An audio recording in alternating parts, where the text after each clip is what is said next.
You can't be too critical. No, and we'll sit and observe and see whether it works or not. If it does, then we might have to follow suit. Yep. I mean, Hong Kong have gone down that road.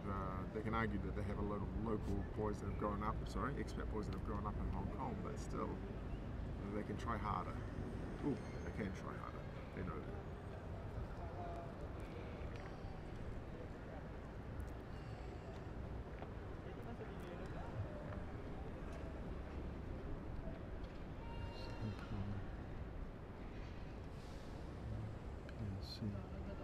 Hello.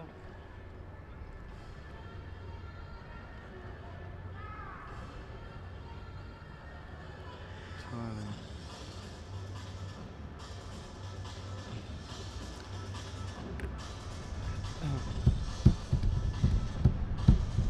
Did you know Mano Lamaki is actually a cousin? Is he? Grandparents. Well, this is how far it goes. Our grandparents are cousins. So in the Tonga system, we're still cousins. Ah, okay. Yeah. Yeah, cousins are grey area, isn't it? If you're a cousin, you're a cousin. Third or fourth removed, first removed. I think there's a legal definition though. You can't marry somebody who's like your first cousin. Your first cousin. You cannot. Nor can you marry your brother or your sister. Oh, really? Oh, I'm from Southland. We can do that. No.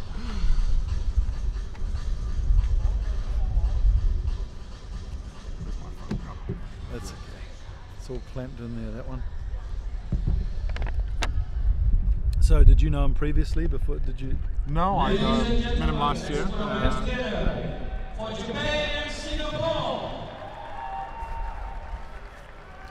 Welcome back to the Asian Sevens Series, our penultimate game for day one of this KL leg. There's Japan in their red colour, and they are taking on Singapore, who beat Chinese Taipei quite convincingly this morning. Singapore's score was 33-0 and Japan beat Chinese Taipei 40-0. Are you surprised at the performance from Chinese Taipei? They looked, I mean, they've got the same reasonable quality players, they just didn't look as though they were linking as well as they have in the past. Yeah, there was an element of lethargic rugby being played by them, so they have to look probably more closely at their preparation. What time did it arrive? Well, here we go.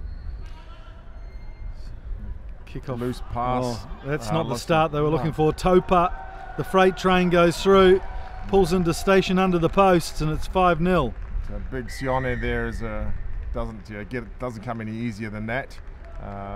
Maybe the better option there was actually to catch the ball, but the slap is a little bit too high risk. But it's, yeah, Japan have definitely come here with a few extra players from the clubs that have released them for this tournament. Aiming to win this one and get one back on Hong Kong. So Sakai's back in the mix. We didn't see much of him in game one. So a very good start for Japan.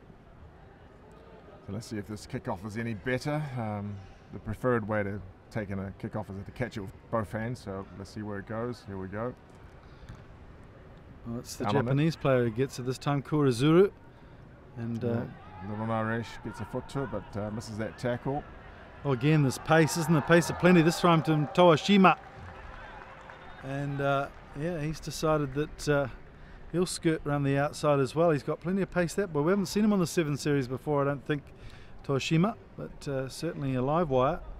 No, very quick as well. I've noticed the Japan team underneath the stadium actually just lying down, sleeping in between their games. So they're in full recovery mode in between games. We'll take note of that and make sure that our recovery is just as good. Sakai again with a second conversion. Most of these Japanese boys have come off their club trainings. They've just restarted their club pre-seasons, and they would have done a ton of training. Oh, Japanese pre-seasons are legendary, aren't they? I love it. I had 5 years of it, and it's just that they are definitely the toughest trainers in the world. Yeah. So Singapore hope to get this right. Again, they can't get possession. This time it's Kurazuru, is fantastic in the air, is penalised though. Used a bit of Aussie rules technique there, climbing on top of his opposite. Got the knees in the back. Yes. So Singapore with a chance to attack here through Jamil. Squeeze ball coming out, not releasing the ball carrier. Back check and get another 10 meters out of it. Yeah, Norman's not having any of that. Norman Drake from South Africa. But based in UAE, Norman, and he's improved his refereeing, getting around the field this year sizably. I've paid compliment to his. He's lost a bit of weight and he's getting around the field very well and he's coping with the sevens game much better. Yeah. Well, he's civil engineer. He's designing train tracks, so the sight of Sione Topa charging towards him is probably like one of the trains he's helping to build in UAE, although he's spending a bit of time in Saudi Arabia as well these days, he's telling me. So, chance now for Singapore on attack on the 22. They'll have to string one together here. They go short to Jamil, and out they go now to Naresh out here to Max. Jay getting uplifted there, but back to Max. So Max Drocano is actually has a mum that's Singaporean and dad that's French, and has played in the out of Bordeaux for a season. Here's Toyoshima who flips it on to Kuarazuru.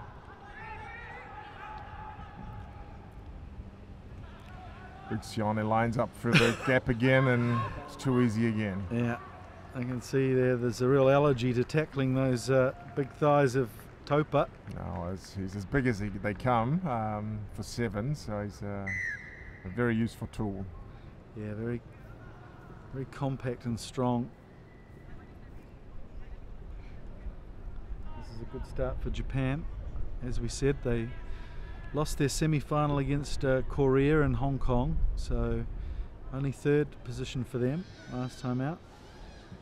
Would that be Japan's worst finish in several years in the tournament? At least since 2010, okay. I think, from my rudimentary research on that one. Yes. Chatting to the Japanese boys after the tournament in Hong Kong, the clubs had decided that pre-season took precedence over the first tournament, so there was a number of players that were not available. They certainly remedied that situation, as we see Kuarazuru there again, hungry for the ball. This time they've let it float. And this is young Jamil, who's actually a strong runner. Yes. And beautiful no pass. Oh, that was some real showbiz. Jamil gets the ball back. On the ball, so they've lost their knock on there if the referee spotted it. Yeah, so Sakai there, the experienced hand of Sakai, knocking it on. So Singapore have another chance here to get some points on the board before half time. I think that's going to be cut and edited and sent out through WhatsApp amongst Jamil's friends. Oh, yes. Shout out to Douglas Dunapal from the Singapore Rugby Union, who's just let us know he's coming in. We're coming in loud and clear on YouTube. Thanks, DD. Okay, Max Rakano again. Yes. Oh, lovely offload. Good flair. And there we go. He's in. If he's going to beat the sweeper and in and out. Is he going to get there? No. Drops the ball inside though. The Japanese player trying to let it go out. Ishizuka. They'll get the put in too to this line out. Goes quickly. A nice ball protection there from the Japanese. Yeah, we had the question last night at the coaches meeting about restarting if the ball is close to your try line, and they did say that you had to restart on the 5 metre mark. And, Topa explodes through Jamil. Yeah. Yes, that's a Pacific Island sidestep. Yeah. Here's a Turoka. Okay. Got him. Oh, short. Oh, he got there. Did he? He stretched. Just got there. So Turoka. Ask the in-touch goal referee. His first touch of the ball in this tournament, the Sunix Blue flanker. Be interesting to see. Yeah, they've given him the try. So more points just before half time. Conversion to come, but it's 26-0 at the moment, and Jamil feeling the effects of that don't argue from Topa. Might have to go off and have a glass of water and an aspirin for that one. Yes, Jamil has a reputation in Singapore that he's not shy of making tackles. Yeah. But yeah, just he's going to have to look at his technique when he's faced with someone much bigger than him. Yeah. He certainly plays with a lot of passion, Jamil. That's good to see. So that's the halftime whistle, 26-0 at the break. And, well, Japan have really hit the ground running here, haven't they, against Singapore? Yeah, they're almost in second gear. They know their systems are they work and they just wait for an opportunity. When they do come, they cash in quite easily. Singapore have to, in future, look at targeting these games. And Hong Kong having a look at the opposition potentially for tomorrow. Oh yes, a few concerned eyes there, but it's the finals of any tournament is always very different to how you've played leading into it. So there's a lot of homework being done tonight, I can imagine, by Hong Kong.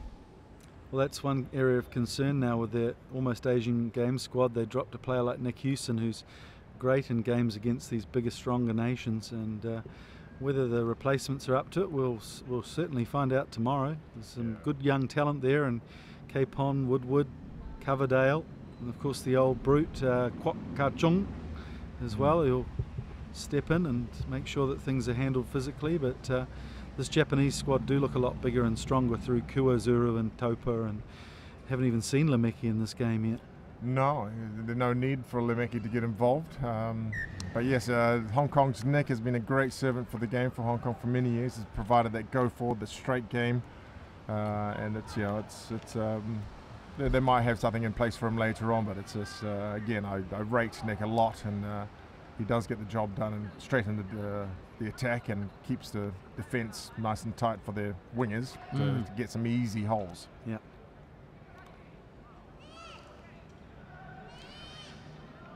So 26-0. There's young Naresh. He's just fresh out of our under-20s program. Just played in the under-20s for ARFU only a month ago.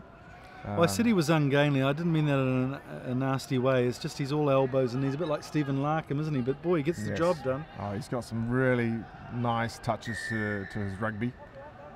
I believe he's of Sri Lankan descent, but he doesn't know anything about cricket. So no, but he's definitely got the genes for rugby.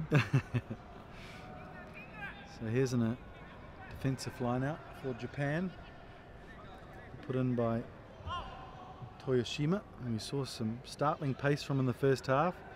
Good take from Kurizuru, and he's been a man who hasn't had a rest so far today.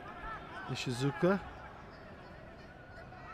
and Lemeki's still not on by the looks of it.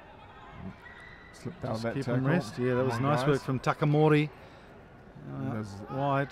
Nick Yao there making chase, and he's leading the race at the moment. And what are we getting pulled back for? Taken after the kick, I think. So there'll be a penalty, 15 in, and perhaps a yellow card here for one of the Singaporeans. Japan want to take it quickly. In fact, young Ishraf going off the field there for the cheeky push after the kick. Well, that was an unusual one. The Japanese player took the ball and tapped it. Singapore player came up and smashed him, and then he tapped it again. Doesn't matter. Sakai has just whipped through the gap and scores the try somewhat easily. And they're out to 31 points to 0 now. Yes, Japan are playing in the IRB series with pretty much a lot of these guys that you see out here today. So they'll be playing against the All Blacks, Australia, Kenya, etc. So they've got some big games, big tournaments ahead of them this year. It's, for us, for Singapore to play against these guys is again a reality check to how far ahead their rugby is. But again, we have every intention to close that gap over a short period of time, hopefully 5 years. That's a big ask with obviously Japan, huge playing numbers, strong university system. Yeah, the universities are getting capacity crowds of, I might exaggerate, 40 to 60,000 per game. Oh, it's a lovely kick. Beautiful work from Japan. And obviously practiced that a few times at the training ground. Yeah, well weighted. Knew exactly the distance being able to run by their speedster there. Sakai's happy about that. Gives Hano a pat on the back as well. And they probably have to be careful not to show too many of their tricks in front of Hong Kong for tomorrow. And it's always good to put something on, that you practice and training a few times and it comes off.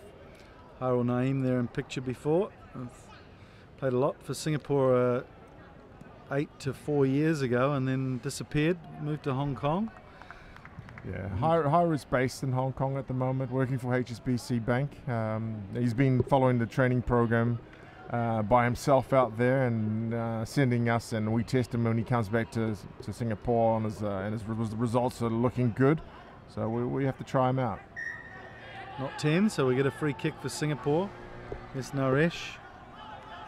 Let's see. We're taking on the 10. Okay. Okay. We thought we snuck another 10 out of that, yeah. But no.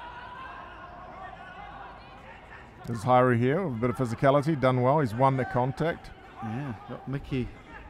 And now Nick Yao. Nick Yao's one of the young players in the team, very, very good with his ball skills. Haru taking it into contact there. That Japan player didn't retreat after the ruck existed. So it'd be nice for Singapore to finish this game off with a flourish. They're 38 points down, and well, they do kick for touch by the looks of it. Naresh decided to just gain an extra 20 metres, get them up near the 22 somewhere. He strikes the ball really well, left footer. Yeah, his shot at goals, playing for Saints or the various teams that I've seen him, he's easily kicking the ball from 50 metres, and the ball flies really well. You've been keeping in touch with what's going on from Napier in the New Zealand-Argentina game? I see a few people sitting next to me watching the game. So oh, really? I'm ignoring it. Nice. We're going to watch a replay somewhere, yes. Are we? Yeah, we are. Tonight we'll name location, and we'll hopefully no one tells us the final score. Okay, radio silence to me and Knox, thanks, as we watch Hashino slip away for a try. He's had 3 conversions so far today, just got himself on the field for this matchup, and he'll get a try as well, lapping up and sapping up a bit of time as well. I think the Japanese are more than happy to call it quits for today and concentrate on day 2, which looks as though they'll be facing the likes of Thailand in their quarter-final, which is a pretty good draw for them, really. It is. Thailand are actually playing quite well as well. I think the surprise that we gave them at the Hong Kong leg has upped their ante, and they played a particularly good game this morning. So that means you'll be up against Hong Kong. Yes, Hong Kong are a class team. It's very similar to Japan here. They tend to beat teams by a good 30-40 point spread. Laumaki's on the field here, challenging the Nick. So got a successful offload, and now back out to Max. What can Max? Oh, lovely pivot and offload. And this guy's pretty. Oh no, this is Ishraf. He's come back off the yellow card. Now, pretty easy from Hashino though. He's got some lovely pace and turning skills, and now it's Hano. Got a very young team out there now. Slightly Japan. Forward there, and well picked up by the referee. But yeah, there was a nice piece of play there, starting from Max Drokanol, then Jamil hitting the line reasonably well after it. Could argue that the support play could have been better there for Singapore to see them score a try. I don't know if I could deal with being half French, half Singaporean, mate. What would you have for your meal times? Is it going to be, the top class, or is it going to be chicken rice? Or yes, or if cuisine-wise, I think we can go with the French menus. They've got an amazing number of dishes that they could easily involve champagne with it. So here's Naeem. Oh, he's been called back. Penalty against Singapore, so probably the last player of the game here, Hano. To Miki Ishizuka, and here's Lameki, who'd really want to put his hand up here, and look at that, just slides through easily, like a knife through butter there from Naresh and Derek Chan. I first met up with my cousin Mano Lameki last year, and he did tell me that our grandparents are actually cousins. And in the Tongan system, if your grandparents are cousins, then you're cousins. So it's and he's done very well for Japan. He's a Japan citizen now. He has a lovely young family, and he'll be looking to join the boys of that Asian Games and later this month. Well, they've put up a half century against Singapore. It's that won't be too good. They didn't stick in there probably for the full 14 there, Knox, but you're happy obviously with the second place in the pool. Yeah, the number one goal for today was pick up a win against Chinese Taipei. That's in the in the pocket. Tomorrow we go into the drawing board about how we play Hong Kong and hopefully put a better performance than what we did here against Japan.